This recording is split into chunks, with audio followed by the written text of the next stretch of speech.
مدینے والے سے پوچھا کہ قبر کی روشنی کیا ہے؟ نبی کریم علیہ السلام نے فرمایا عذاب آئے گا قبر میں تو آپ کی نماز اس کے آگے ڈھال بن جائے گی۔ آقا نے فرمایا قرآن پاک عذاب کے آگے ڈھال بن جائے گا، صدقہ خیرات ڈھال بن جائے گا۔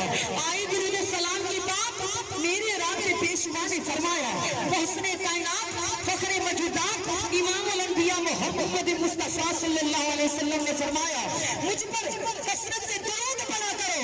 آپ نے فرمایا عذاب سے، نبی کریم علیہ السلام نے فرمایا نماز عذاب کے آگے ڈھال بنے گی، صدقہ خیرات ڈھال بنے گا، زکوٰۃ ڈھال بنے گا۔ رسول کائنات نے فرمایا مجھ پر کثرت سے درود پڑھا کرو، درود و سلام تیرے محبوب کی تجھے پہچان کروائے گا۔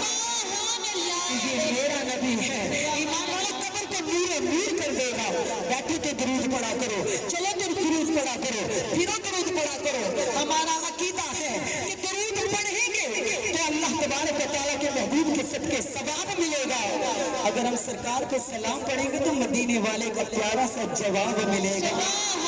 حضور کی ذات پہ دن رات درود و سلام پڑھا کریں، سانسوں کا کوئی پتہ نہیں کس موڑ پہ زندگی کی شام ہو جائے، لیکن سرکار کے دیوانوں آقا کریم کی ذات پر درود و سلام کے نذرانے ضرور پیش کیا کریں۔ کسی کا برا نہ سوچیں، کسی کے بارے میں برا نہ سمجھیں، کسی نو مارا نہ سمجھو کہ مارا نہ کسی نو سمجھ بیٹھی۔ دولت دے مان تھی، حسن دے مان تھی، جوانی دے مان تھی، مارا نہ کسی نو سمجھ بیٹھی۔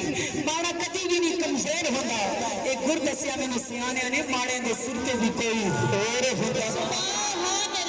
ایمان والے محبوب سب دے محبوب بن کے تشریف لے کے آئے نے تو سرکار دے غلام سرکار دی ذات درود پڑھیا کرو، سرکار دا ذکر کرو۔ اللہ تبارک و تعالیٰ میری تے تاڑی حاضری قبول اور منظور فرمائے۔